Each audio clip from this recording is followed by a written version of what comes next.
Hello, folks, and welcome inside the Huddle with Logan, Gilchrist, and Cody Frederick for episode 2 of our brand spanking new sports talk show slash podcast where we do take audience questions from the Twitch chat. Live on twitch.tv slash LoganLDG every Tuesday, and then live on YouTube, recorded on Thursdays. Well, I think we did our introductions last week. Everybody knows who we are. We're pretty popular, pretty famous people at this point, right? We Yeah, we are. we got 14 views on that last video already, the episode. So I think we're pretty much set. We don't even need to tell them who we are. I think I'm ready to just get into the content if you are. Sounds good. All right. First thing we're going to talk about should come as no surprise. We've got to talk about Nebraska football. So, long story short, Nebraska gave Oklahoma the fight for its life in this game on Saturday. And it's completely turned everything on its head for Nebraska, for Husker Nation, you know. Everything we talked about last week about Adrian Martinez, Scott Frost, none of that applies anymore because this game has changed everything. Is that right, Cody? Well, some people seem to think so, but the real question is whether or not it really has, because they did end up making a lot of the same mistakes they usually do with the small details and special team errors. So is it more on us making it a good game, or is it more on Oklahoma playing really badly for their standard? Yeah, but Oklahoma's still rated number 4 in the country, so obviously they're a really good team. That means Nebraska's a really Wow. good team because we almost beat them, right? I don't know about that. I think they should have dropped down a little bit more than number four. But Nebraska, they clearly played a lot better than I thought they would. So Yeah, I mean, but the thing is, that's not really saying much. You're saying they played a lot better than you thought they would, but you had very, very low expectations going into this game. yeah, I thought we'd probably lose by three and a half touchdowns. So to come away down, only losing seven, it seems like a good thing, but it's really disappointing as a longtime fan when they make the same mistakes and really they end up costing themselves the game. Yeah, I mean, I thought we would lose by 4 touchdowns or more. I thought it was going to be an absolute blowout, but it did end up being close. So, if we're going to talk about this game, right, I think there's obviously a lot of negatives that we can look at, you know, and I'm sure we're going to get to those. But I think we should look at the positives first as why did this end up being such a close game? Why did Nebraska suddenly look like they could hang with Oklahoma after we've looked so up and down the first 3 weeks of the season? Well, they had been building towards this with their last two wins. Granted, it wasn't the best competition, but even watching those two wins, they looked better than they did their first week against Illinois. Um, and so then going up against Oklahoma, I believe we held them to under 30 points for the first time at home, which is the first time that's happened to them since like 2018. So our defense is playing really well, which is the big reason why the game was even as close as it was. And then also our offense really stepped up, specifically Adrian and their downfield throwing game, which is something that the offense didn't have last year. It wasn't really a part of the offensive scheme. So Yeah, I think that's, Braden in the chat says, I love that Iowa is ranked number 5. Iowa should be ranked above Oklahoma after what we saw last week, but that's a different topic, I suppose. But yeah, no, I think anybody that's actually watched any games of Nebraska so far this season knows that our two strong points is one, the defense, and then two, Adrian Martinez. Everything else is leaving something to be desired. Special teams, I don't even think you can really say we have a special teams. We have a couple of people we pulled off the street and a coach who's pulling double duty who is our special teams, and then our O line is should be basically non-existent from what we've seen against Oklahoma, what we've seen in these games, which is even more impressive that Adrian Martinez is doing what he is with such a weak supporting cast there to help him out, I think. Yeah, like you said, the offensive line leaves much to be desired, but the actual skill positions of the offense, namely the wide receivers and tight ends, is actually they probably have the best depth that they've had there since Adrian's become a starter. So that's really good news for him. It's just whether or not they can get that offensive line going this coming next week against Michigan State and going into Big Ten play. Um, yeah,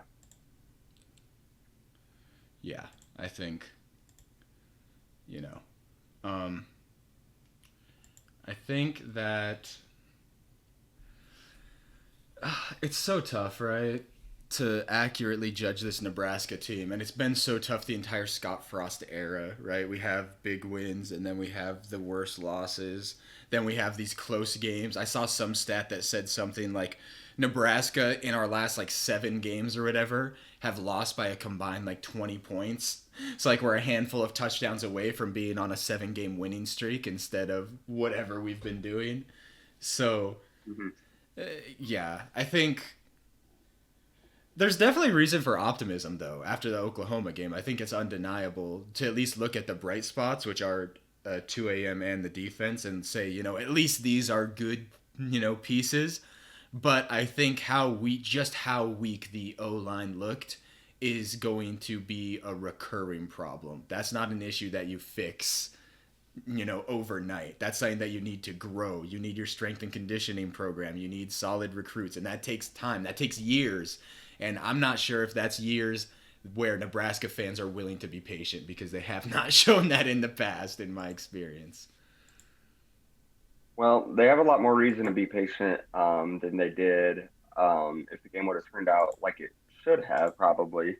Um, but yeah, going forward, I'd say, like I told you today, the offensive line is really young, so it's probably going to be a couple of years before they're back to even being like they should be. So um, it's really hard to fix it mid-season. So it's going to have to kind of be patchwork, and you go with who's playing the best throughout practice and game by game.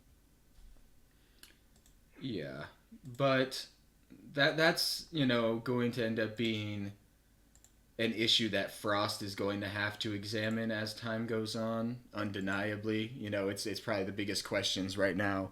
Looking at the program is one, what are we doing with our kicker situation, and two, what are we doing with our O line going forward? Is what you're looking at trying to fix. Uh, but I think another problem is that if you're taking a future look, our strong points are the ones we're in danger of losing, the defense and Adrian Martinez, versus the weak points are looking like the ones we're going to get stuck with next year. Uh, but we can put that off for a later time discussing the future of Nebraska.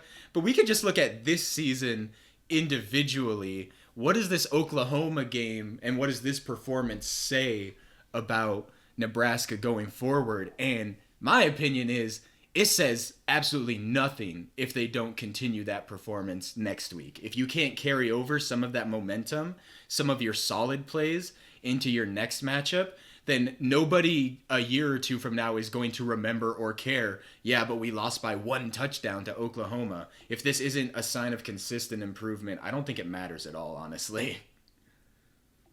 Yeah, I definitely agree with your latter part there. So if you don't say in the following weeks we play just kind of like how we did in the beginning of the season, then the Oklahoma game doesn't really matter at all. It's just whether or not they can use that momentum going forward. Um, and it's going to be kind of tough sledding. I know this is something else we talked about too, is whether or not we think Nebraska could get to that bowl eligible mark. Um, but yeah, it's going to be tough sledding.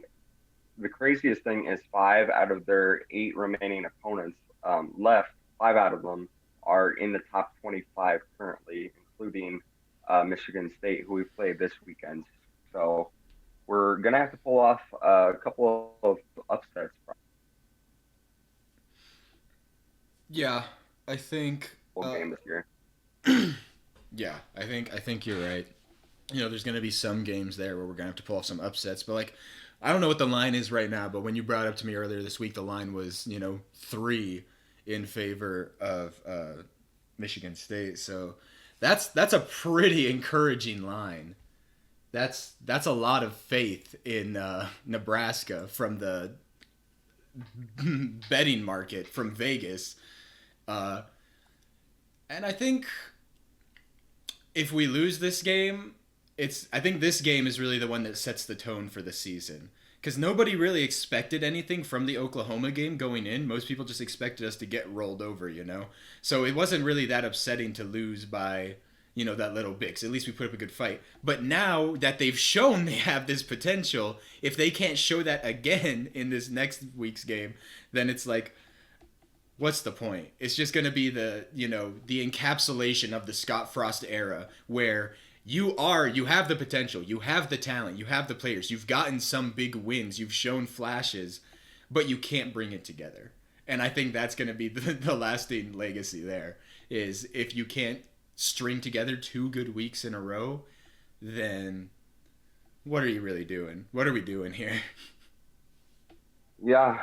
I mean, honestly, as we keep going through the season, you almost look at every game like it's a season-defining game. There's a lot of pressure to perform like they're supposed to. But yeah, that's the same thing for this week.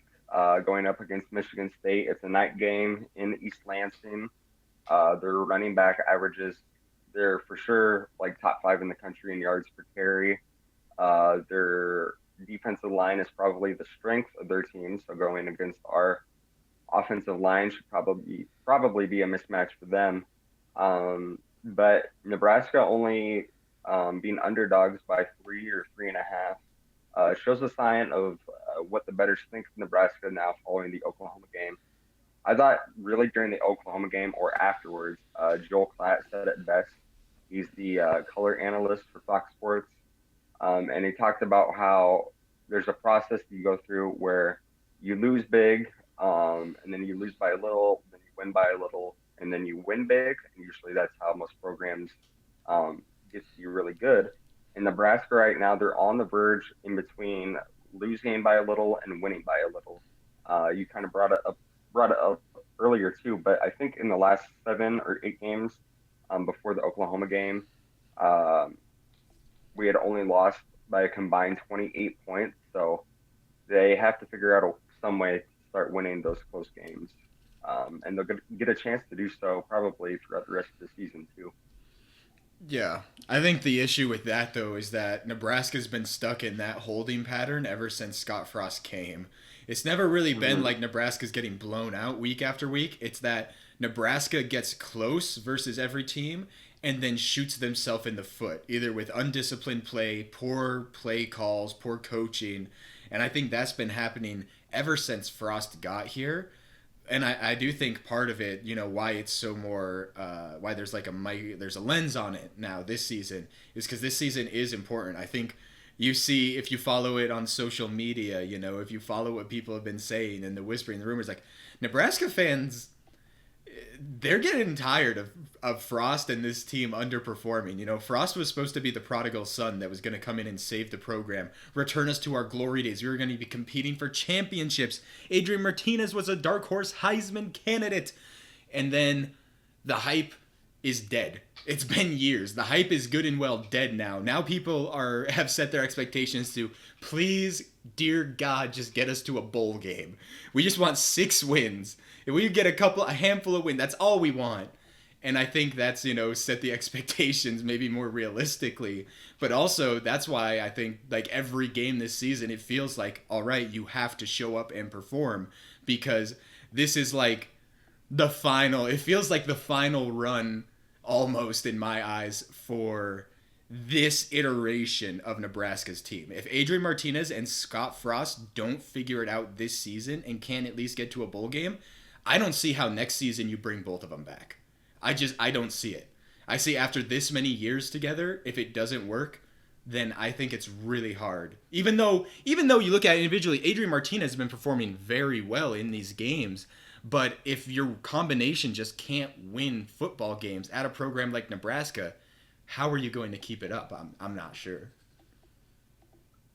Well, it all goes back to probably Trev Alberts getting hired as the new athletic director over the summer. So he wasn't the one who hired Frost, and it really depends on whether or not he's willing to give Frost more time. Because if he didn't think the leadership above Frost was getting it done, he might think that Frost deserves a couple more years, and he's going to try to help him out that way. We also talked about how Adrian does have a choice next year to come back if he wants to, whereas a lot of our defense is probably going to be gone. But our schedule next year really lightens up. I'm taking a look at it now again. We do still play Oklahoma at home next year, and we still play against Michigan on the road. But two of the better teams in the Big Ten East Division, we lose out on in Ohio State and Penn State. We don't have to play them next year. So to me, I've always thought since Russ got hired that next year was going to be the year where it's really supposed to happen. And then if it doesn't, you really take a hard look at whether or not Frost should be fired. And more than likely, with a new athletic director, he probably would if next season doesn't go the way that Trev Alberts thinks it should.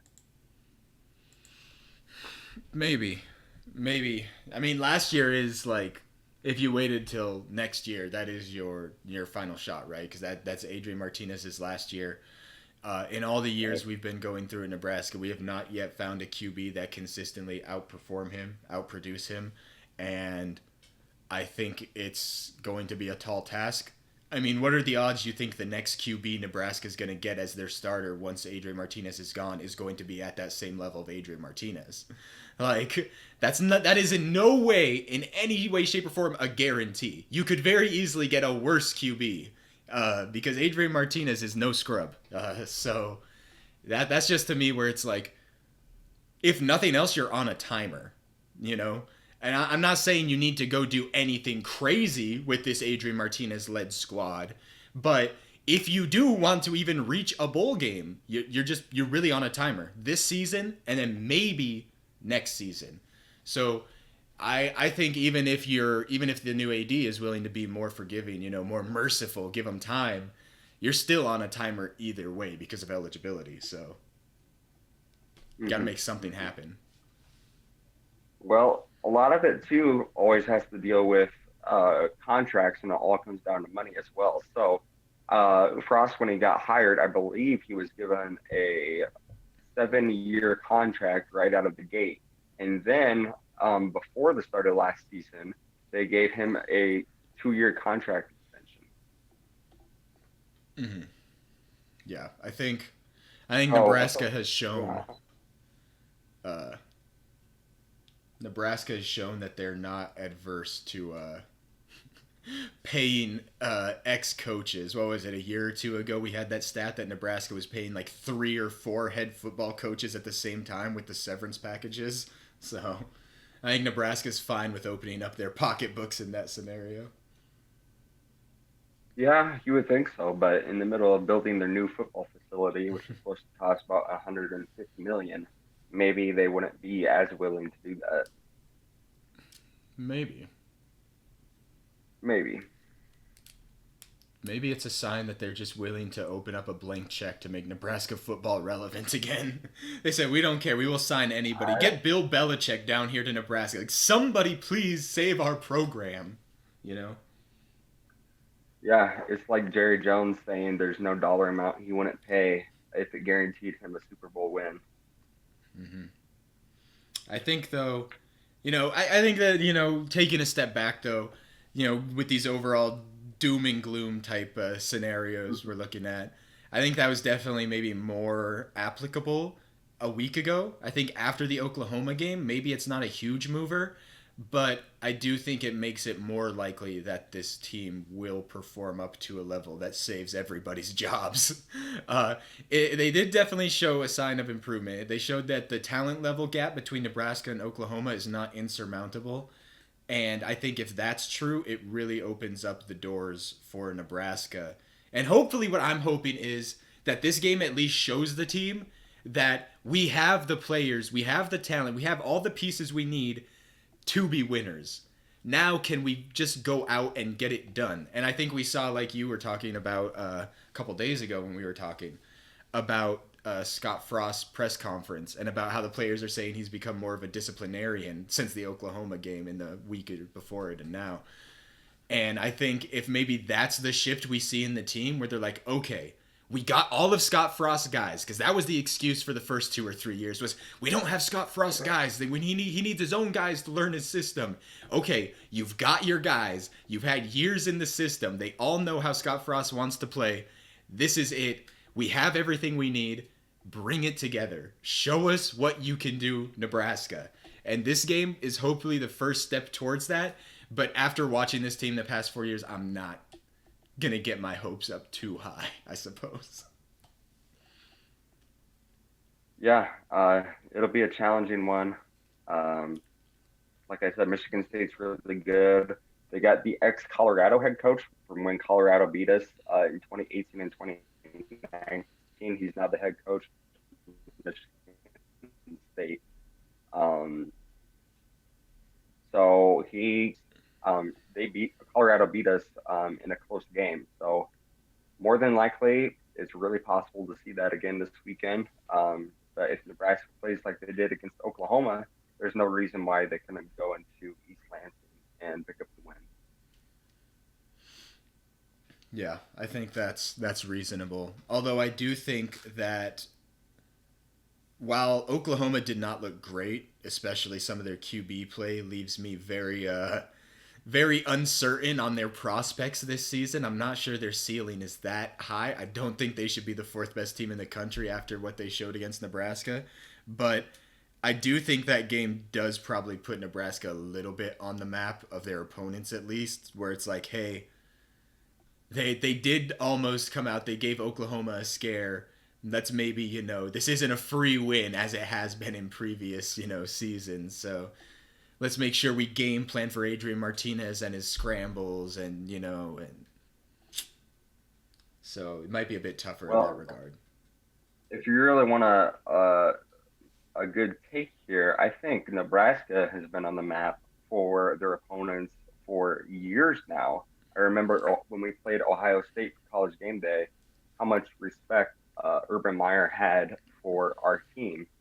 It's all just really over the past few years come down to whether or not Nebraska keeps beating themselves. And so far, that's exactly what we've done. Oh boy, it's a joy to be a Nebraska fan. Oh. Is there anything else about this Oklahoma game that you want to talk about? Is there anything we never even touched on the special teams. Their play was too gross and disgusting. I don't even want to talk about it. It doesn't deserve to be spoken of. It should be condemned to the depths of history, and nobody should ever think about it again. Yeah, they don't deserve airtime. I think that maybe we could talk about just Adrian Martinez's play throughout the game. So Martinez threw his first pick of the year. The Oklahoma guy made like one of the craziest interceptions you've really ever seen. But Martinez, in what might be one of the most surprising things, outplayed Heisman frontrunner Spencer Rattler, Oklahoma's quarterback. And Martinez is playing really well right now. You heard Oklahoma's defensive coordinator after the game say the key to the game was keeping Martinez from getting over 100 yards rushing. And then Martinez right now is third in the country in average yards per attempt at like 10.5. So Martinez is playing really well, and unlike the past 2 years, he is not one of the problems on our team right now. Yeah, I think that's the one bright spot, is that Martinez is performing very well so far this season. Definitely Nebraska's best player right now on the offensive end. And I think it also helps that Martinez helps cover some of the issues of Nebraska's O-line, because plays much closer to like a Lamar Jackson or something, or even maybe like a similar play style than that, compared to like a Ben Roethlisberger or somebody who's more pass heavy. I think if Martinez did not have his somewhat unique ability of scrambling and saving these broken plays, Nebraska's offense, Nebraska wouldn't win a game this year if Martinez was like a pass only QB, because the O line is so poor. We would be getting sacked at least twice on every set of downs, and it would just be gross. Nebraska's offense would just not be able to put up any points if Martinez did not have this ability to scramble for yardage and first downs, and if the opponent defense didn't have to respect that. Like, imagine if Martinez wasn't a scrambling QB and you could just send a full rush at him every time, overrunning Nebraska's pitiful, pathetic O line. It would be gross. So the Nebraska, in a sense, is lucky that Martinez has his strengths where he does, because it covers up some of their weaknesses. Yeah. I mean, if you really want to dive into the O line, you can take a little bit of a look at it. Our right tackle is a redshirt freshman, and he's just in his second year starting, so he's really young still. Um, our right guard is a fifth year senior who is starting the first time. So honestly, he's probably not up to the average quality of a Big Ten offensive lineman. I thought Cam Jurgens actually played a really well game against Oklahoma. He got two penalties. The one was really stupid on his part for basically doing a WWE move on the guy. But the other one, where he took his guy and really just kept pushing him like 30 yards down the field, I didn't really think that one should be much of a play. Um, our left tackle is still injured. He missed like half of the fall camp, and even though he's injured, he's still our best option at left tackle, which kind of just shows you where our offensive line is at as a whole. And then left guard, they said again today, their press conference is still up for grabs, or in the press conference that it's still up for grabs. So Yeah, I think there's a lot of interesting conversations being had within the Nebraska coaching room right now about what the plan is going forward. Also, how funny is it that Nebraska says, they're like, while we still have complete confidence in our kicker, we are also opening his job up and having tryouts and seeing if maybe we get somebody a little bit better at it. yeah, well, you saw when they brought in the backup kicker, when they got the point after block. So it kind of just shows you where our kicking game's at too. And it all comes down to whether or not our kicker can get out of his slump or if he's just completely lost it. Because again, last year he won Big Ten Kicker of the Year. So he still has it in him. It's just whether or not he can get his mentality right so he can get back to where he was. Yeah, I think if Nebraska could have a kicker again that could hit hit his kicks, then they'd be in a much better spot. Then you'd only have to worry about the O line, and then you have a team that can make something happen. But who knows how long it'll take to get there. But I think that's probably enough on Nebraska. Probably went a little bit longer than we normally would because this game was a pretty big, huge deal here in Lincoln at the very least. But I think we could take a 3-minute commercial break and then come back and talk about some NFL football. What are your thoughts on that? All right. Hello, can you hear me? I can hear you fine. The question is, well, do you hear my echo? Not really. I'm kind of bad at picking it up, but I Uh, think it sounds pretty good. yeah, I don't hear anything. What I need to do is... Okay, give me 1 second. I just need to turn you down a little bit in my mixer. All right, talk, say something. Can you hear me? Keep going. Well, my AirPods are not working still. Like I said, I bought them online, really cheap. They're like a knockoff version, and I'm kind of paying the price for it. So, I think that sounds pretty good.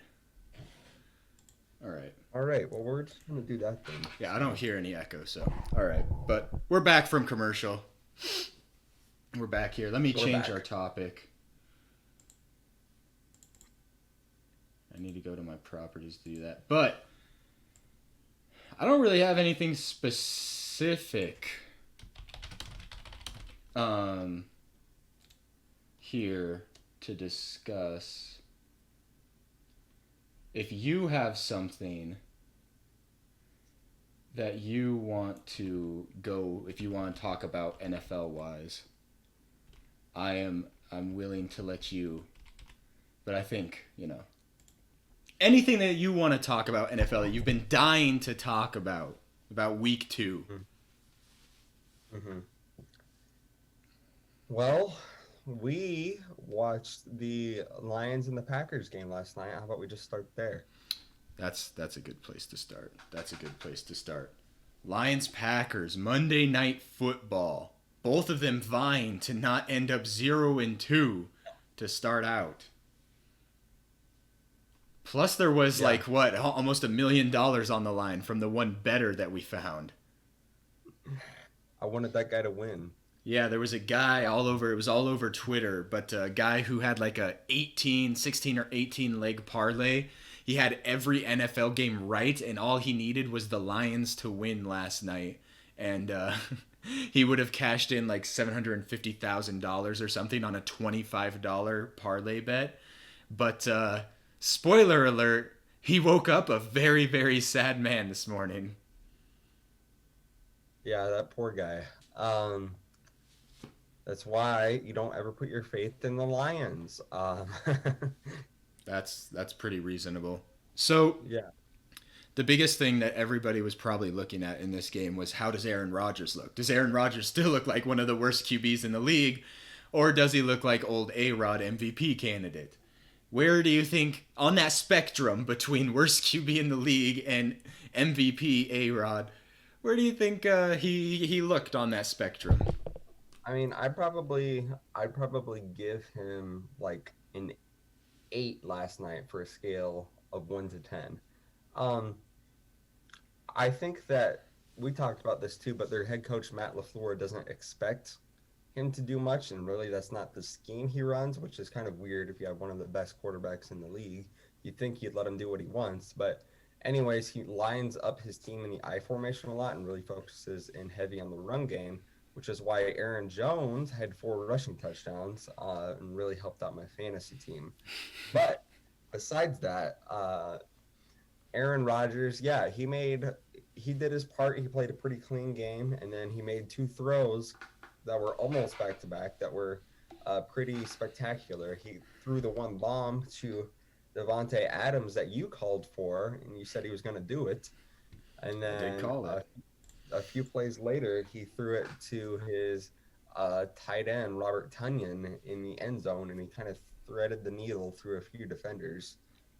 So there's a couple plays there where he looked like his old self, and I'm sure Packer Nation was happy with the win. Yeah, I think you're being a little generous for him right there. If I was gonna rate Aaron Rodgers, I give him like a 5 or a 6 for that game. I think he did the bare minimum. His depth of target in the first half was like 3 yards per average. He didn't. The longest throw he had of the first half was like 5 yards or something completion. It was looking really ugly. It was looking like either Aaron Rodgers didn't trust himself to throw downfield, or the coaching staff did not trust Aaron Rodgers to throw downfield. It was definitely not the passing chart of a team that trusts their QB. And then it was, about midway through that third quarter or whenever, when he started taking some deeper shots, and they looked good. They looked like good. He was getting them in the pocket for the most part. He looked pretty good, pretty solid. And then my kind of question was, okay, why were you not doing this in the first half? Is this a Aaron Rodgers' decision? Did he decide to go rogue and start taking some more deeper shots, or did the coaching staff just decide, yeah, in the second half we're going to decide throwing the football is a good way to win the football game? Like, where did this come from? This is a pretty sudden shift. So I would say before he started hitting those in the third quarter, so like first half of the third quarter, I'd give him like a 3 or a 4. But then like the last quarter or whatever of the game, I would definitely say closer to you. I'd probably give him like a 7.5. Which is why it averages out for me to around a 5.5, a 6 maybe for the game overall. But I think Aaron Rodgers, I'm not wholly convinced yet. I want to see a whole game of it before I can say that Aaron Rodgers is back. That's fair. That's fair. A quarterback that did have a good game this weekend that we can talk about is your rival, Lamar Jackson, for the Baltimore Ravens. Lamar played crazy good against the Chiefs and pulled off an upset in Arrowhead, which like never happens. Um, so yeah, Logan, what are your thoughts on what the Ravens did? Are they the best team in the league right now in the AFC? Are the Ravens the best team in the AFC? I still Yeah. don't even think the Ravens are better than the Chiefs.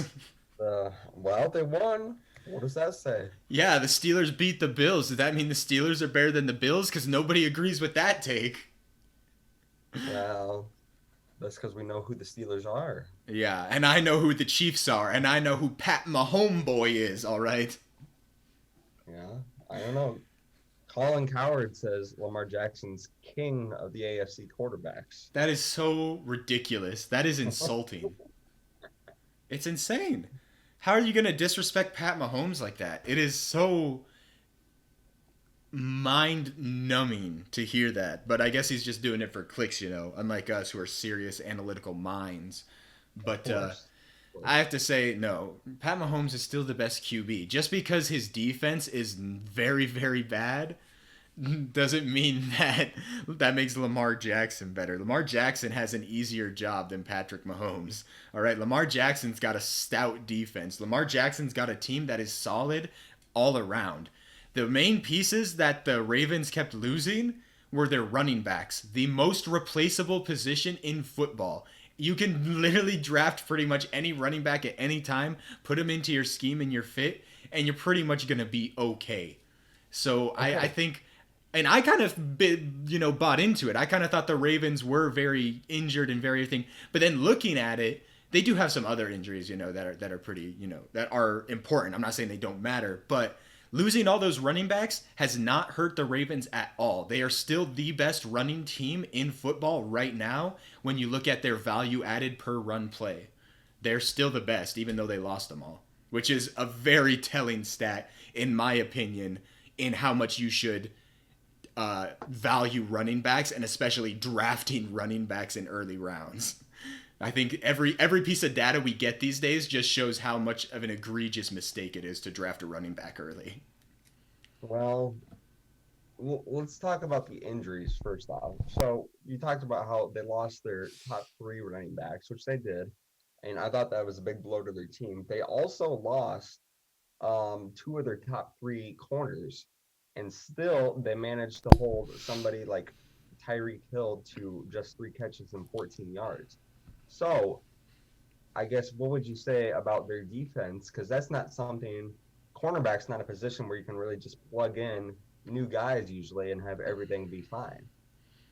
Yeah, and I think that's definitely more reasonable. I think the cornerback injuries are probably more harmful to the team overall than the running back injuries. I think that's Right. probably undeniable. But I do think the Ravens, I think what they're showing is one, they're well coached, they have a good scheme, and then also, whatever you want to call it, how a coach calls it, the next man up mentality. I would just say it's depth. They have decent players who can step up in their depth, and uh, yeah, I think they're generally well coached and they just have a solid roster overall. They don't really have one area where you're going to look at and be like, this is where you're going to exploit the Ravens. It always feels like the Ravens, for the past couple of seasons, really ever since they got Lamar Jackson, has just been like, yeah, they're a pretty solid overall team. You're going to have to just play good football if you want to beat the Ravens because you can't really pick on any particular group on their team. Yeah. Well, the key to the Ravens really is just making them throw the ball because everybody says that's what the weakness is of Lamar Jackson. We talk about another analyst or more a TV host, Stephen A. Smith, says Lamar Jackson is not elite because he's not throwing the ball like a quarterback should.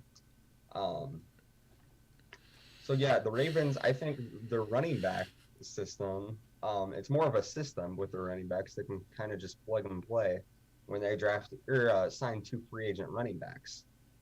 Um, I got a question here for you. We can dive into it since your favorite team's in the division. Who do you think is the best team in the AFC North, and how do you see that division shaking out? How do I see that division shaking out today with all the information I have, or how did I see it shaking out before the season started? Those are two different scenarios. We can do both. Well, before the season, I thought I've never been high on the Browns. I've been consistently down on the Browns. I've had the Browns finishing third in the division at the start of the season. Yeah. I have Bengals fourth, then Browns, then Steelers, then Ravens in my preseason. Right now, I think it depends mostly on the news that just dropped about Big Ben potentially having an injury. I'm not sure that could really shake up the Steelers if you trade out Ben for Dwayne Haskins or something like that. And honestly, I'm not sure if it shakes him out to be better or worse because Big Ben has looked. He's not the same Big Ben from 6 years ago. He's not terrible, but the Steelers' offense is not clicking. And I'm wondering if you try out Dwayne Haskins, if maybe there's some sort of spark there. I think if there was, you would probably already see him coming into the lineup. But who knows? Maybe the injury news is a smokescreen to give you an excuse to put Dwayne Haskins in the lineup. I don't know. That's a whole thing. But overall, I still think the Ravens are the best team in this division. And until the Browns show me that they can actually bring it all together, I still don't have faith in them. But with the uncertainty around Ben Roethlisberger's injury and what we've seen about how pitiful the Steelers' offense has looked in the first 2 weeks, I would probably give the nod to the Browns over the Steelers right now, give them second. But to me, the Ravens have pretty much always been the team to beat here in this division, even with their injuries. You know, I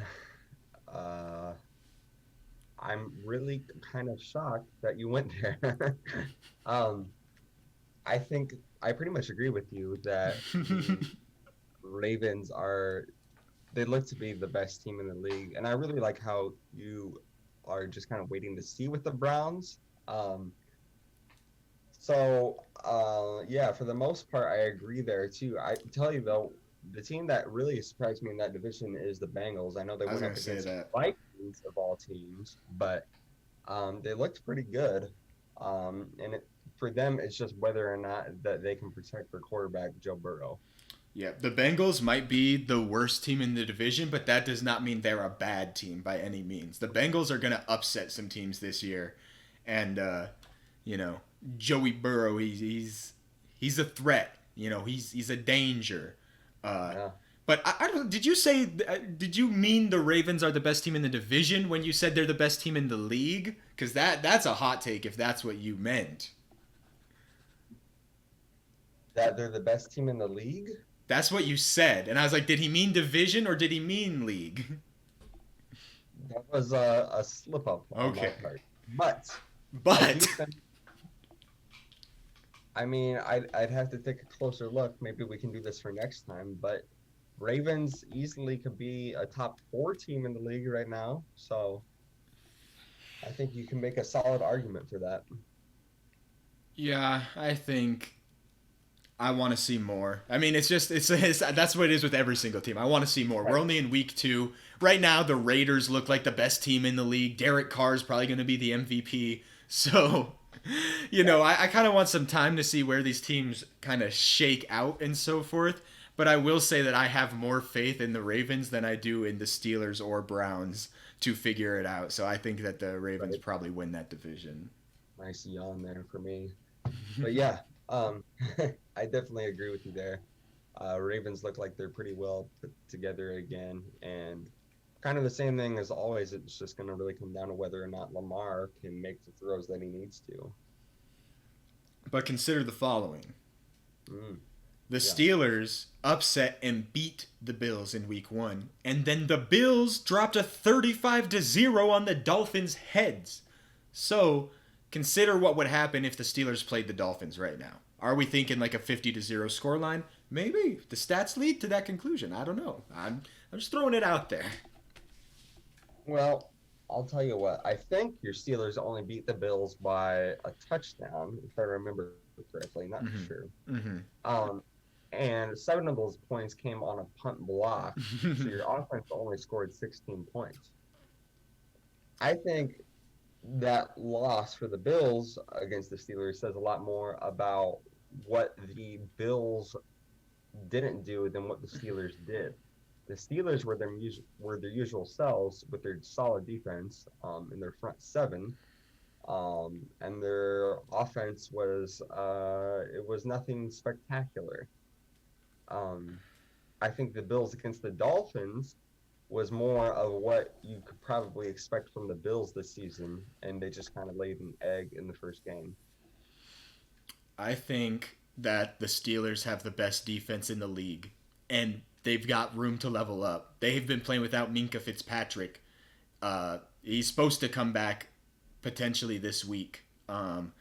I think the Steelers have the best defense in the league from what I've seen so far, and they've got some of their key players, still, going to work their way back into the roster. Mm-hmm. So I think that makes the Steelers a threat no matter who they're playing against. Just because, like you said, the Steelers defense scored almost as much as the Steelers offense did. So, right. It's... I would for sure say the Steelers defense is probably top 3 for sure. I know the Broncos are up there. Again, just signed them to my fantasy team. But, yeah, they're definitely up there. A good comparison for the Steelers right now might be where the Bears were at a couple of years ago with their defense and Khalil Mack leading the way, and then they had Mitch Trubisky as their quarterback. That might be a good team comparison for this year's Steelers. Yeah, but I think Big Ben, even though he has looked not like his old self, I think he's probably a little bit better than Mitch Trubisky at this point in time. I don't know, because I think Matt Nagy is a much better offensive coach than Mike Tomlin, and so he kind of schemed with Trubisky. Yeah, you can make that argument, but I'm not sure that reflects on Big Ben. But I've been on the team draft a QB for the Steelers for a season or 2 now. I think the Steelers have enough talent in their receiving core. They have the running backs they need. Their team basically has everything they need except the QB play right now to get them over the hump, which is hilarious because it was like the opposite for most of Roethlisberger's career. But that's how the league works, I guess. Maybe for the rest of our time today, we could take a quick look at the other divisions in the AFC, and then we could say the NFC North for next time. We could do that. Where do you want to start with the AFC? I mean, we talked about the Bills already. How do you see the AFC East shaking out? How I see the AFC East shaking out. Let me pull up these on my other monitor. Yeah. All right. You got the Jets, you got the Bills, the Dolphins. Bills, Dolphins, Patriots all at 1-1, and Jets at 0-2. I think Jets finish bottom of that division pretty easily. Yeah. Jets might be bottom league team. I don't know. The Jets might be one of the worst teams. They could be a bottom 3 team in the league for sure. I think the Patriots are sneakily good this year. I am a bit higher on the Patriots. I haven't watched their week 2 game yet, but I watched week 1 versus the Dolphins, I think it was. Mm-hmm. And that game should have been a Patriots win. So yeah, I'm not sold on the Dolphins at all. Like it says right here, they've scored, 17 points so far this season and gave up 51. Meanwhile, the Patriots have scored 41 and only given up 23. I think the Patriots, I want to see the Patriots play the Bills. Because I think the Patriots are the dark horse in this division. I have Patriots finishing second, Dolphins third, Jets fourth. I still think the Bills probably win it. But I could see this Patriots team racking up a good number of wins and contesting for a wild card spot. For sure. Yeah, I pretty much agree with you there. It's just whether or not, again, how much you think the Bills' loss to the Steelers was just an aberration, or if that's who the Bills really are, then the Patriots might have a better chance to even split games with them during the season. Yeah, I would not be surprised if the Patriots would manage to sneak a game. I think the Patriots.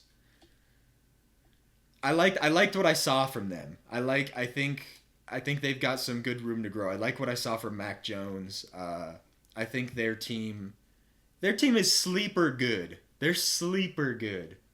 Yeah. What about possibly the worst division in the NFL, the AFC South? AFC South. We got Texans at 1-1, Titans at 1-1, Colts 0-2, and Jaguars 0-2. Yeah. Wait, the Titans have given up more points than the Jaguars so far this season. Jaguars have given up 60, Titans 68. Wow. That's incredible. Also, Texans have dropped 58 points and given up 52 points. That doesn't sound like a winning record or a winning recipe to me. I still got most faith in the Titans. You have to give them a little bit of time to get things worked out, give them some more games over the season. But I think this division's probably actually going to end up shaking out. Titans first, Colts second, Texans third, Jags fourth is my prediction right now, I'd say. Yeah, I'm not as confident in the Titans as you are. We talked about how they lost the most returning starters from last year. But Carson Wentz injury problems are a big concern for the Colts. Mm-hmm. He actually finished last week's game with a sprained ankle to both ankles. That's impressive. So, yeah, honestly. So we're going to have to see how that shakes out. But yeah, the division overall is not good. They're kind of comparable to the NFC East. Yeah, I think this is the division I've watched the least amount of for sure. I think I've watched the most of the Colts out of any of these teams, but I've not been making an effort to watch because I think all of these teams are going to be very bad, and whichever team from this division makes it to the playoffs is bounced in their first game. I'm very confident. You're telling me you're not watching Jags Texans? Come on. Jags Texans. I would much rather go watch paint dry, listen to white TV static for 6 hours in my headphones. I don't know. Maybe like put a toothpick under my toenail and kick a wall. Maybe I would tear off my thumbnail rather than watch any more of the AFC South. I was going to say, what would you rather do? Watch Jags Texans the full game or hurt your other thumbnail? I'm ripping off the other thumbnail in a second. That's not even a question. It's less painful. Yeah. What about we'll wrap this up here. One more. What about the AFC West? Now this one's intriguing. They're a pretty solid division right now. Yeah. The Chiefs are sitting tied for third in that division. It's tough. Yeah. That's how it goes. Look at this. The points scored versus points allowed. Chargers scored 37, giving up 36. Chiefs scored 68, giving up 65. The Broncos scored 50 and gave up 26. And the Raiders scored 59, gave up 44. I'm going to say this right now. I'm throwing this out there. Clip it, ship it, save it for the end of the season. The Raiders are a fraudulent team. Wow. Okay. Like what Colin said about the Steelers last season when they started 11-0. That's what I'm saying about the Raiders this year. I don't care what record the Raiders jump out to. They are a fraudulent team. If they make the playoffs, they're bounced in one game. I guarantee it, if you would. All right, Charles. Yeah. So how do you see the division shaking out? I'm guessing you probably have the Chiefs first, but who knows with you? This Broncos team, man. Yeah. Yeah. This Broncos team makes it interesting, in my opinion, because they're like the Steelers insofar as they have a really stout defense, which means it doesn't matter who they play, they're going to have a shot, and you gotta be aware of that. But I think they're you can argue whatever it is. Something about their offense is clicking way better than the Steelers right now. Uh, Mhm. so I think you do have to kind of look at that Broncos team as like a dark horse, maybe the Patriots of the AFC West, where Mhm. Mhm. this Chiefs team has shown their defense is lacking, which always means that there's a chance, like you saw against the Ravens. That's not the only game the Chiefs are going to lose because their defense, is uh, taking on water, so to speak, faster than Pat Mahomes can shovel it out. So, Tell 'em- yeah. You're uh, telling me Chiefs don't finish 19-1? I mean, I wouldn't say never, never count Pat Mahomes out. But like Yeah. Alaric, the kid in the chat says, Broncos to the Super Bowl, Teddy Bridgewater about to be MVP. This Broncos team, listen, I'm saying right now, if you told me the Broncos finished first in this division, I wouldn't call you insane. I could see the Broncos winning like one more game than the Chiefs in the regular season because the Chiefs defense is going to give up wins. They're going to give up wins to teams that the Chiefs should be beating. I think it'll be better in the playoffs, and I'd have more faith in the Chiefs over the Broncos in the playoffs. But Mhm. regular season, the Broncos might be a better regular season team just because of the defensive difference. That doesn't seem too crazy to me. So are you picking the Broncos to win the division? Yes or no? Like I said, I'd want to see some more Oh, okay. weeks, but What, what a cop out. this is what I'll say right now. I give it 70% Chiefs, 30% Broncos. Nobody else has a chance of winning the division. Raiders and Okay. Chargers, no. What about the rest of the division? How you see that going? Uh, Raiders might just finish third because they've had a good start. Um, if I had to guess right now, I'd probably say it goes Chiefs, Broncos, Raiders, Chargers in that order. All right. I guess. Well, what's your order? Is that probably the exact same? It is. You just read my mind. Yeah. But um, I think the Chargers are a really good team with Justin Herbert. The problem is they're a lot similar to Nebraska, where they just constantly hurt themselves. So it's hard to really trust a team like that and think that they're eventually going to get it figured out because you never know if they will. Yep. I think Alaric the kid says I agree with this. He says Raiders about to gas midway. I think this Raiders team, like I said, they are a fraudulent team. I could see this Raiders team finishing fourth. I could see the Chargers doing it. I think they could. The only problem is I think the Raiders have had a strong enough start where these two games are going to help them. Uh, and it's going to give them confidence and so forth. So I'm going to need to see a couple more weeks. I'm not sure when it's going to happen, but they will fall off eventually. The issue is, will they have built up a big enough lead that the Chargers could even attempt to surmount that? And I'm not sure yet. Yeah, I'll finish it with this. I think the Chiefs got the division on lock right now. On lock, On lock. they've And had I they've won. They're 1-1, and their point differential's only 3. They got it on lock. On The lock. rest of the teams could finish anywhere from second to fourth, and Broncos I would cannot not be finish fourth in surprised. this division. I think so. I think Raiders and Chargers are that good. No, the Broncos defense is Yeah, too good. I don't know. We'll see. That's a bet. I'll bet you a case of Diet Mountain Dew right now that the Broncos will not finish fourth. Okay. Alaric says Broncos, Chiefs, Chargers, Raiders. That could be the And upset I think so. potential. There is no way the Broncos finish lower than the Chargers with how good their defense is. I don't see it. I don't buy that. We'll have to see. We will have to see. We will have to see. I say, all right, so we covered all of those divisions. We basically agree on every single thing. Do you still think Titans are going to win the AFC South?